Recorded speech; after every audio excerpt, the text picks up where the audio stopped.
দিয়েছো তোমরা, এরকম ভাবে সাপোর্ট দিতে থাকো, আর লাইক কমেন্ট শেয়ার এইটুকু যেন করে দেবো, আর হ্যাঁ সাবস্ক্রাইব তো করবে।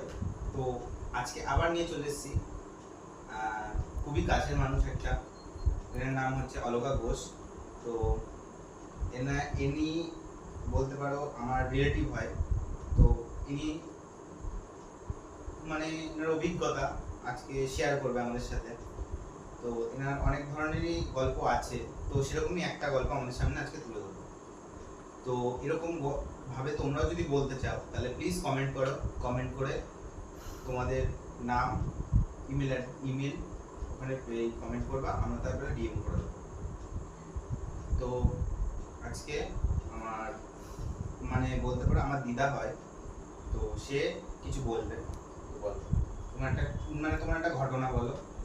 ওই যে আমি মাটির ঘর থাকতে ঠুঙা করতাম, করতে করতে আমি রাস্তার দিক তাকিয়ে দেখি একটা লাল বেড়ে শাড়ি পরে, নাম বলবো তো ভূতের তুমি যদি নাম নিয়ে থাকো তাহলে নাম জানি মানে যাচ্ছে, তা ওটা আমি অনেক তাকিয়ে তাকিয়ে দেখতে মানে এটা কটার সময় হচ্ছে? তাও রাত 2টো বাজে।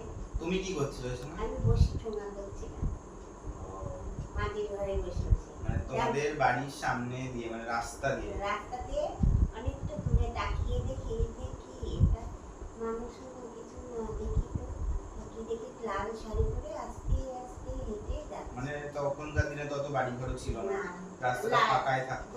তো হেঁটে যাচ্ছিল মাঝখান দিয়ে পুরো না, রাস্তার ধার দিয়ে যেতে আর একজনের বাড়ির কাছ দিয়ে যাচ্ছে।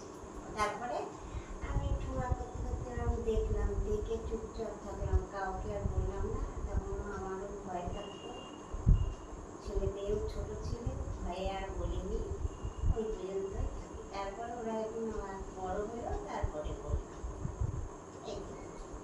মানে ওইটুকুই দেখেছি। মানে তোমাদের বাড়ির ওখানটায় মানে নেগেটিভ এনার্জি আছে, তো মানে আর ওখানকার কিছু দেখোনি? ওইটুকুই মানে তোমাদের বাড়ির কাছে কিছু দেখোনি?